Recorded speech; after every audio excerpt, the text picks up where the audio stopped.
नमस्कार दोस्तों, एक बार फिर से स्वागत है आपके अपने YouTube channel first bell education पर। दोस्तों, इस वीडियो में हम पढ़ने वाले हैं मानव के पाचन तंत्र के बारे में, यानी ह्यूमन डाइजेस्टिव सिस्टम के बारे में। दोस्तों, मानव पाचन तंत्र का हमने एक वीडियो पहले भी बनाया है और ये उस वीडियो का सेकंड पार्ट है। तो अगर आपको फर्स्ट पार्ट देखना हो तो आप इससे पहले वाला वीडियो देख सकते हैं। अगर आपको वीडियो अच्छा लगे तो लाइक करें, चैनल को सब्सक्राइब करें, दोस्तों के साथ शेयर करें और देखते रहें। तो दोस्तों, इस वीडियो में हम मानव के पाचन तंत्र के बारे में पढ़ने वाले हैं और मानव के पाचन तंत्र का ये सेकंड पार्ट है। इससे पिछले वाले पार्ट में हमने पढ़ा था आहार नाल की संरचना के बारे में, डिटेल में पढ़ा था। आहार नाल में जितने भी अंग आते हैं, आहार नाल की संरचना में जितने भी अंग आते हैं, मुख से लेकर मल द्वार तक, उनकी संरचना को हमने डिटेल में पढ़ा था। तो सेकंड पार्ट में, मतलब आज के इस वीडियो में हम पढ़ने वाले हैं पाचन ग्रंथियों के बारे में। किस बारे में? पाचन ग्रंथियों के बारे में। अगर आपने पिछला वीडियो नहीं देखा है तो आप इससे पहला वाला वीडियो देख सकते हैं, उसमें आप फर्स्ट पार्ट में आहार नाल की संरचना समझेंगे। ठीक है, पाचन ग्रंथियों के बारे में पढ़ते हैं दोस्तों। तो पिछले वीडियो में भी मैंने बताया था पाचन ग्रंथियां हमारे शरीर में होती है, 3 पाचन ग्रंथियां होती है। कौन कौन सी? तो एक तो होती है लार ग्रंथियां। कौन सी होती है? एक तो लार ग्रंथियां, दूसरी होती है यकृत ग्रंथि और एक होती है अग्नाशय ग्रंथि। अग्नाशय ग्रंथि यानी लार ग्रंथि, यकृत ग्रंथि और अग्नाशय ग्रंथि, ये तीनों क्या है? पाचन ग्रंथियां होती है। इनके बारे में हम डिटेल में पढ़ते हैं। तो सबसे पहले हम पढ़ते हैं लार ग्रंथि के बारे में। तो सबसे पहले हम पढ़ते हैं लार ग्रंथियों के बारे में। दोस्तों, लार ग्रंथियां जो है, यानी स्लाइवरी ग्लैंड्स कहते हैं इनको, ये आप चित्र में समझेंगे। स्लाइवरी ग्लैंड्स कहते हैं। स्लाइवरी ग्लैंड्स यानी लार ग्रंथियां 3 होती है, जो 3 हमारे शरीर में पाई जाती है। कौन कौन सी होती है? तो एक तो दोस्तों होती है सबलिंगुअल। कौन सी होती है? सबलिंगुअल। इसे कहा जाता है हिंदी में, ऐसे तो लिखते हैं इसको सबलिंगुअल, और हिंदी में इसे कहा जाता है अधोजिह्वा। अधोजिह्वा। तो एक पाचन ग्रंथि तो होती है, एक लार ग्रंथि तो होती है अधोजिह्वा। अधोजिह्वा जो है दोस्तों, ये जीभ के नीचे, यानी जिह्वा के नीचे पाई जाती है। आपको दिख रहा होगा चित्र में, तो जिह्वा के नीचे पाई जाती है। ये सबसे छोटी लार ग्रंथि होती है। क्या होती है? ये सबसे छोटी लार ग्रंथि होती है और सबसे अधिक लार का स्त्राव करती है। सबसे अधिक लार का स्त्राव करती है और सबसे छोटी होती है।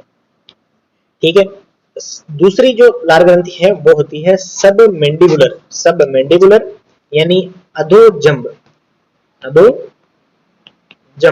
और इसे सबमेंडिबुलर को, यानी अधोजंब को, सब मैक्सिलरी भी कहा जाता है। इसे सब मैक्सिलरी भी कहा जाता है और हिंदी में कहा जाता है अधोजंब। ये हमारी दोनों जबड़ों की संधियों पर पाई जाती है। जबड़ों की संधियों पर, आपको चित्र में दिख रहा होगा, जबड़ों की संधियों पर। ठीक है, तीसरी जो लार ग्रंथि है वो होती है पेरोटिड। पेरोटिड ग्रंथि, जिसे हिंदी में कहा जाता है कर्णपूर्व। कर्णपूर्व। ये जो है, ये कर्ण पल्लव के नीचे, यानी कर्ण पल्लव के नीचे वाले स्थान में पाई जाती है। ये ग्रंथि सांप की जो विष ग्रंथि होती है, सर्प की विष ग्रंथि, सर्प की जो विष ग्रंथि होती है वो इसी ग्रंथि का रूपांतरण होती है। पेरोटिड ग्रंथि का रूपांतरण होती है। और कभी कभी क्या होता है, हमारी पेरोटिड ग्रंथि में सूजन आ जाती है, जिस वजह से हमारे दोनों साइड में यहाँ पर सूजन आ जाती है। और इस रोग को मम्पस रोग कहा जाता है। मम्पस, और हिंदी में गलसुआ रोग कहा जाता है। गलसुआ। तो आप इस रोग के बारे में भी याद रखें, मम्पस या गलसुआ किस ग्रंथि में, किस लार ग्रंथि में सूजन के कारण होता है? तो पेरोटिड या कर्णपूर्व लार ग्रंथि में सूजन के कारण होता है। तो 3 ग्रंथियां हो गई हमारी लार ग्रंथियां। सबलिंगुअल, जो कहां पाई जाती है? जीभ के नीचे, जिसे अधोजिह्वा भी कहते हैं, सबसे छोटी होती है और सबसे अधिक लार का स्राव करती है। दूसरी होती है सबमेंडिबुलर, जिसे अधोजंब या सब मैक्सिलरी भी कहा जाता है। ये दोनों जबड़ों की संधियों पर स्थित होती है। तीसरी जो होती है वो होती है पैरोटिड यानी कर्णपूर्व ग्रंथि। ये कान यानी कर्ण पल्लव के नीचे स्थित होती है और सर्प की जो विष ग्रंथि है वो इसी का रूपांतरण होती है और इसमें सूजन के कारण किसी भी संक्रमण के जैसे वायरल संक्रमण के कारण इसमें सूजन आ जाता है और सूजन आने का जो रोग है, सूजन आने पर जो रोग होता है उसे मम्पस या गलसुआ रोग कहा जाता है। ठीक है, तो ये हो गई हमारी तीनों लार ग्रंथियां। तो एक ग्रंथि तो हो गई हमारी लार ग्रंथि। अब अगली ग्रंथि हम पढ़ेंगे कौन सी? यकृत ग्रंथि। लार ग्रंथि के बाद यकृत ग्रंथि यानी लीवर, यकृत यानी लीवर और ग्रंथि यानी ग्लैंड। तो लीवर ग्लैंड या लीवर ग्रंथि या यकृत ग्रंथि। यकृत जो है दोस्तों, हम चित्र में समझते हैं यकृत को। यकृत जो है ये दो पालियों में बटा रहता है। आपको यहाँ चित्र में दिख रहा होगा, ये जो धारी है इससे इधर वाली एक पाली है और इधर वाली एक पाली है, इसे कहा जाता है बाई पाली। ये वाली कौन सी है? बाई पाली। और ये वाली है दाई पाली। तो यकृत तो दो पालियों में विभाजित होता है, दाई पाली और बाई पाली में। दाई पाली जो है ये बड़ी होती है बाई पाली की अपेक्षा, तो दोनों पालियों में से दाई पाली बड़ी होती है। और ये जो यकृत के नीचे आपको संरचना दिख रही होगी, ये वाली संरचना, ये है हमारा पित्ताशय। और पित्ताशय जो है वो दाई पाली के नीचे स्थित होता है। यकृत में दोस्तों पालियां हमने देख ली। यकृत में क्या है? महाभक्षकाणु,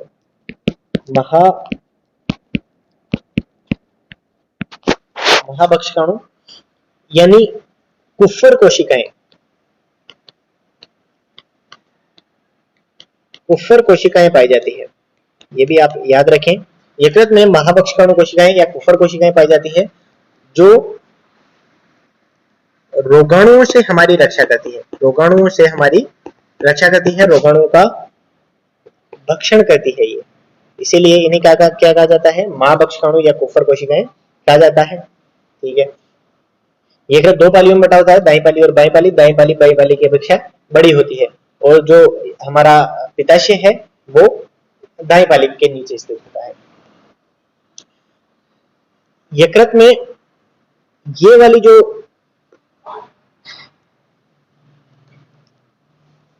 नलिका है इसे कहा जाता है यकृत नलिका या यकृत वाहिनी। यकृत नलिका या यकृत वाहिनी कहा जाता है। और ये जो है, जो पित्ताशय से आ रही है, ये है पित्त वाहिनी। यकृत वाहिनी और पित्त वाहिनी। और यकृत वाहिनी और पित्त वाहिनी दोनों मिलकर एक सामान्य पित्त वाहिनी बनाती है। यहाँ यकृत वाहिनी और पित्त वाहिनी दोनों मिलती है और सामान्य पित्त वाहिनी का निर्माण करती है, जिसे डक्टस कोलोडोकस कहा जाता है। डक्टस कोलोडोकस कहा जाता है। तो यह याद रखें, डक्टस कोलोडोकस किसे कहते हैं? सामान्य पित्त वाहिनी को। यकृत वाहिनी और पित्ताशय वाहिनी दोनों मिलकर डक्टस कोलोडस वाहिनी का निर्माण करती है। तो यकृत के बारे में कुछ बातें। अब यकृत ग्रंथि के बारे में और कुछ देखते हैं। तो इसका जो वजन है वो 1.2 किलोग्राम से लेकर 1.5 किलोग्राम तक होता है। यकृत बहुत सारे कार्य करता है जो हम अभी पढ़ेंगे। ठीक है, अब यकृत के हम कार्य देख लेते हैं। तो यकृत के कार्य, पहला कार्य तो दोस्तों ये करता है पित्त निर्माण। पहला कार्य क्या है इसका? पित्त निर्माण। पित्त का निर्माण करता है। पित्त जो है एक पाचक रस होता है और पित्त निर्माण होता तो कहां पर है? यकृत में। पित्त निर्माण होता तो यकृत में है और यकृत वाहिनी द्वारा, ये यकृत वाहिनी है, तो यकृत वाहिनी द्वारा वो आ जाता है पित्ताशय में। तो पित्ताशय उसका फिर भंडारण करता है। ये पित्त रस का निर्माण तो होता है यकृत में और भंडारण होता है पित्ताशय में। फिर पित्ताशय, पित्त वाहिनी और इधर से यकृत वाहिनी दोनों मिलकर क्या बनाती है? डक्टस कोलोडोकस। और इसके द्वारा फिर ये चला जाता है छोटी आंत्र में, यानी छोटी आंत्र के ग्रहणी भाग में, वो हम बाद में देखेंगे। तो सबसे पहला कार्य तो क्या होता है, एक तो करता है पित्त का निर्माण। तो यकृत का जो दूसरा काम है दोस्तों, यकृत विटामिन ए का निर्माण करता है, विटामिन ए का संश्लेषण यानी निर्माण, विटामिन ए का संश्लेषण यानी निर्माण करता है, और इसका संचय करता है, संचय यानी संग्रहण करता है। विटामिन ए का निर्माण और विटामिन ए का संग्रहण करता है। इसके अलावा विटामिन डी और विटामिन B12, विटामिन डी और विटामिन B12 का संग्रहण करता है। विटामिन डी और B12 का तो केवल संग्रहण करता है, और विटामिन ए का निर्माण भी करता है यानी संश्लेषण भी करता है और संग्रहण भी करता है। ठीक है। तीसरा जो काम है दोस्तों, यकृत आवश्यकता से अधिक जो अमीनो अम्ल होते हैं, हमारे शरीर में आवश्यकता से अधिक अमीनो अम्ल है, इन्हें यूरिया में बदल देता है, और यूरिया में बदलकर क्या करता है, मूत्र निर्माण करता है, मूत्र निर्माण, तो मूत्र का निर्माण करता है। ठीक है। और ये मूत्र निर्माण होता है ऑर्निथिन चक्र द्वारा। किस चक्र द्वारा? ऑर्निथिन चक्र द्वारा, यानी अमीनो अम्लों से यूरिया का निर्माण करना यानी मूत्र का निर्माण करना ऑर्निथिन चक्र कहलाता है। तो ये कार्य कौन करता है? ये भी कार्य यकृत करता है। इसके अलावा ये हिपेरिन नामक पदार्थ बनाता है, हिपेरिन नामक पदार्थ का निर्माण करता है। और ये हिपेरिन क्या करता है?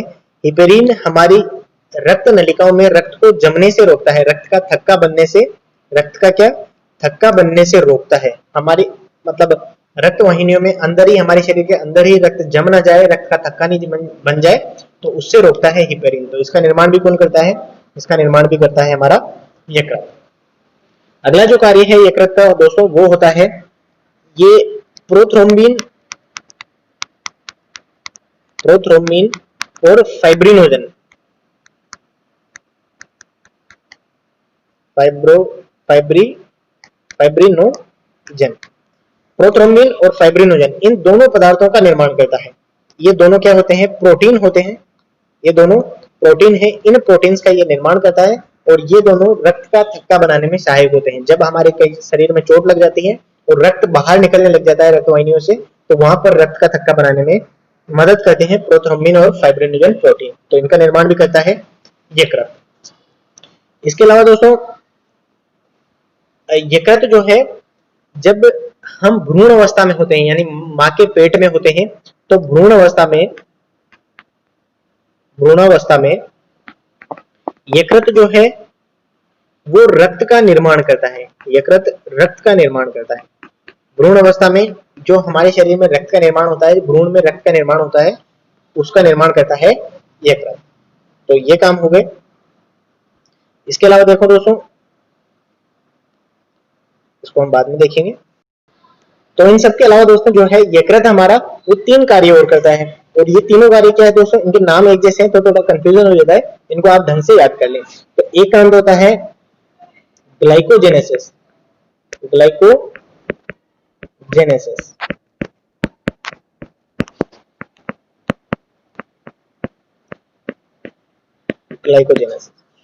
एक होता है दोस्तों ग्लाइकोजिनोलाइसिस,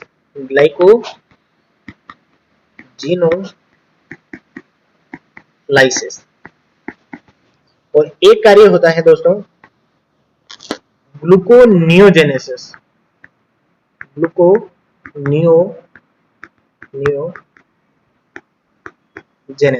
तो ये 3 काम और करता है यकृत, और इनको हम थोड़ा सा समझ लेते हैं क्या होते हैं।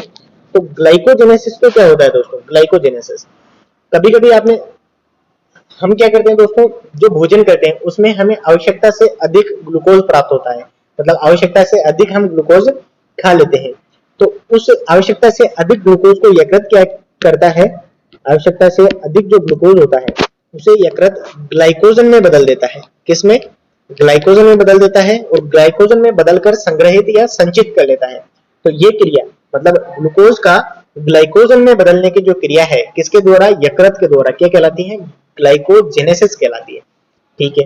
अब एक होती है ग्लाइकोजिनोलाइसिस, तो ये क्या होता है, तो आवश्यकता से अधिक ग्लूकोज को जब यकृत ग्लाइकोजन में संग्रहित कर लेता है, और कभी कभी हमारे शरीर में क्या होता है, ग्लूकोज की कमी हो जाती है, तो यकृत ही क्या करता है, उस ग्लाइकोजन को जो उसने संग्रहित कर रखा था वापस ग्लूकोज में चेंज कर देता है। तो इस संग्रहित जो ग्लाइकोजन है इसे ग्लूकोज में वापस बदल देता है कौन, यकृत, और ये क्रिया कहलाती है ग्लाइकोजिनोलाइसिस। ठीक है। और एक होता है ग्लूकोनियोजेनेसिस। तो ये क्या होता है दोस्तों, कभी कभी हमारे शरीर में ग्लूकोज की आवश्यकता होती है, हमें ग्लूकोज कम पड़ जाता है लेकिन संग्रहित ग्लाइकोजन नहीं होता है, तो फिर क्या करता है हमारा जो यकृत है वो क्या करता है, हमारे शरीर में जो संग्रहित वसीय अम्ल और बहुत सारे क्या होते हैं, अमीनो अम्ल, वसीय अम्ल और अमीनो अम्ल, इन वसीय अम्लों को, अमीनो अम्लों को फिर वो यकृत क्या करता है, ग्लूकोज में बदल देता है, और वसीय अम्ल और अमीनो अम्लों को ग्लूकोज में बदलने की जो क्रिया है यकृत के द्वारा वो कहलाती है ग्लूकोनियोजेनेसिस। तो ये हो गए हमारे यकृत के कार्य। आप याद रखें यकृत के कार्य अच्छे से, हम एक बार देख लेते हैं क्या क्या करता है। एक तो पित्त का निर्माण करता है, एक विटामिन ए का तो संश्लेषण करता है, और विटामिन ए का संचय यानी संग्रहित भी करता है, विटामिन ए का निर्माण भी करता है और संग्रहित भी करता है। विटामिन डी और बी12 का क्या करता है, संग्रहण करता है। इसके अलावा अमीनो अम्लों को, आवश्यकता से अधिक अमीनो अम्लों को यूरिया यानी मूत्र में परिवर्तित कर देता है, मूत्र का निर्माण कर देता है, और ये क्रिया होती है ऑर्निथिन चक्र द्वारा, ये क्रिया ऑर्निथिन चक्र कहलाती है, ये भी होता है यकृत में। इसके अलावा हिपेरिन नामक पदार्थ का निर्माण करता है, हिपेरिन नामक पदार्थ बनाता है, और ये हिपेरिन जो है हमारी रक्त वाहिनियों में रक्त का थक्का बनने से रोकता है, रक्त को जमने से रोकता है। इसके अलावा प्रोथ्रम्बिन और फाइब्रिनोजन नामक प्रोटीन का संश्लेषण करता है, और ये दोनों पदार्थ जो है जब चोट लगने पर रक्त का थक्का बनता है वो रक्त का थक्का बनाने में सहायक होते हैं। इसके अलावा भ्रूण अवस्था में रक्त का निर्माण करता है कौन, यकृत। तो ये सब कार्य होते हैं यकृत के। अब यकृत के बारे में हमने डिटेल में पढ़ा है। इसके बाद जो अगला टॉपिक है हमारा, जो अगली ग्रंथि है हमारी, वो कौन सी है, अगली ग्रंथि है हमारी अग्नाशय ग्रंथि। कौन सी ग्रंथि, अग्नाशय ग्रंथि यानी पेनक्रियाज। तो अग्नाशय ग्रंथि यानी पेनक्रियाज, इसको भी हम डिटेल में पढ़ेंगे। तो पहले चित्र द्वारा समझ लेते हैं हम पेनक्रियाज को। आपको दिख रहा होगा दोस्तों चित्र में, मैं थोड़ा बड़ा कर देता हूं, आपको दिख रहा होगा चित्र में, ये जो ऊपर की संरचना है ये तो हमने पढ़ी है, दो पालियों में विभाजित होती है। कौन सी होती है, तो ये तो लीवर होता है यानी यकृत होता है। यकृत के नीचे जो हरी संरचना दिख रही है आपको हरे रंग का, ये होता है पित्ताशय जो पित्त का संग्रहण करता है। और इस साइड जो आपको संरचना दिख रही होगी दोस्तों, ये वाली, ये है हमारा अग्नाशय यानी पेनक्रियाज। अग्नाशय में ये जो मध्य में है ये है अग्नाशय वाहिनी। क्या है ये है अग्नाशय वाहिनी। और ऊपर से आ रही है ये कौन सी, ये है सामान्य पित्त वाहिनी, ये हमने पहले देखी है, सामान्य पित्त वाहिनी। अब देखो दोस्तों, अग्नाशय वाहिनी में से तो कौन सा रस आएगा, अग्नाशय रस आता है, और सामान्य पित्त वाहिनी से कौन सा आता है, पित्त रस आता है, जिसका निर्माण कौन करता है, यकृत करता है। ये दोनों मतलब पित्त वाहिनी और अग्नाशय वाहिनी, यहां पर एक, इस जगह पर एक, दोनों मिलकर एक ही संरचना का निर्माण करती है, एक ही नलिका का निर्माण करती है। और वो जो नलिका है वो कहां खुलती है, वो नलिका खुलती है इसमें यानी ग्रहणी में, छोटी आंत्र के ग्रहणी भाग में। छोटी आंत्र हमने पिछले वीडियो में पढ़ा था, उसका भाग देखा था हमने, ग्रहणी। तो पित्त वाहिनी और अग्नाशय वाहिनी दोनों मिलकर वो ग्रहणी भाग में खुलती है और अपने पित्त रस और अग्नाशय रस को मुक्त करती है। तो ये आपने अग्नाशय देखा, और ये है हमारा ग्रहणी भाग, ग्रहणी भाग में खुलती है। अब जिस जगह पर ये दोनों खुलती है, मतलब यहां पर एक वाल्व पाया जाता है, जहां पर पित्त वाहिनी और अग्नाशय वाहिनी खुलती है वहां पर एक वाल्व पाया जाता है जिसे ओडी की अवरोधनी कहा जाता है। किसकी, ओडी की अवरोधनी। ओडी की अवरोधनी यानी स्फिंक्टर ऑफ ओडाई, उसे स्फिंक्टर ऑफ ओडाई भी कहा जाता है। तो ओडी की अवरोधी पाई जाती है, जो क्या करती है, पित्त रस को और अग्नाशय रस को नियंत्रित करती है, इनके प्रवाह को नियंत्रित करती है। ठीक है दोस्तों, तो ये तो अग्नाशय की सामान्य संरचना हो गई। अब इसके अलावा हम अग्नाशय के बारे में देखें, डिटेल में देखें थोड़ा, तो अग्नाशय जो है यानी पेनक्रियाज जो है, ये एक मिश्रित ग्रंथि होती है। क्या होती है? मिश्रित ग्रंथि। हमारे शरीर में 3 प्रकार की ग्रंथियां पाई जाती है। एक तो होती है अंतःस्रावी ग्रंथि। अंतःस्रावी ग्रंथियां वो होती है जो हार्मोनों का स्राव करती है। एक होती है बहिस्रावी ग्रंथियां, जो क्या करती है, एंजाइम्स का स्राव करती है। और एक होती है मिश्रित ग्रंथि, और मिश्रित ग्रंथि केवल अग्नाशय होती है, जो अंतःस्रावी भी होती है और बहिस्रावी भी होती है, यानी हार्मोन का भी स्राव करती है और एंजाइमों का भी स्राव करती है। तो अग्नाशय ग्रंथि एकमात्र हमारे शरीर में पाई जाने वाली ऐसी ग्रंथि है जो मिश्रित ग्रंथि होती है। मिश्रित ग्रंथि होगी तो इसके फिर 2 भाग होते हैं। एक तो इसका भाग कहलाता है एकिनाई। क्या कहलाता है? एकिनाई। एकिनाई दोबारा लिख देता हूं मैं।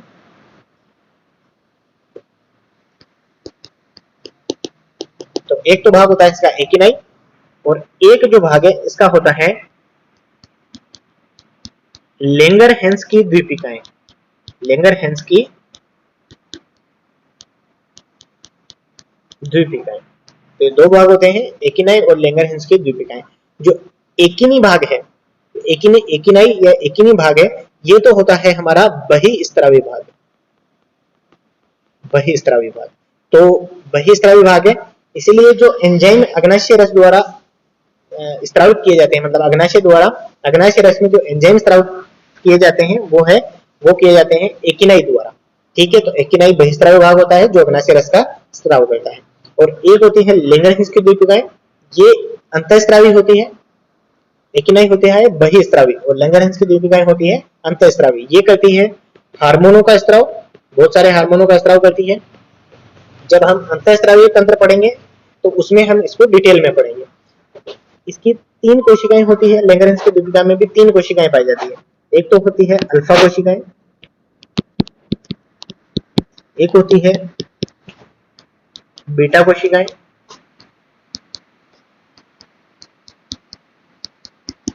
एक होती है गामा या डेल्टा कोशिका। गामा या डेल्टा कोशिकाएं, गामा या डेल्टा कोशिकाएं। तो इन कोशिकाओं को जो है हम अंतःस्रावी तंत्र में पढ़ते हैं डिटेल में, इनके द्वारा अलग अलग हार्मोनों का स्राव किया जाता है। तो ये हो गया हमारा अग्नाशय, अग्नाशय के बारे में। ठीक है, तो इस वीडियो में हमने पढ़ा किसके बारे में? पाचन ग्रंथियों के बारे में। इससे पहले वाले वीडियो में हमने पढ़ा था पाचन अंगों के बारे में, जिसे आहार नाल कहा जाता है, सबको मिलाकर आहार नाल कहा जाता है। अब अगले वीडियो में हम पाचन की क्रिया विधि को समझेंगे। तो आज के वीडियो में बस इतना ही। अगर आपको वीडियो अच्छा लगे तो लाइक करें, दोस्तों के साथ शेयर करें, चैनल को सब्सक्राइब करें, देखते रहें। धन्यवाद, जय हिंद।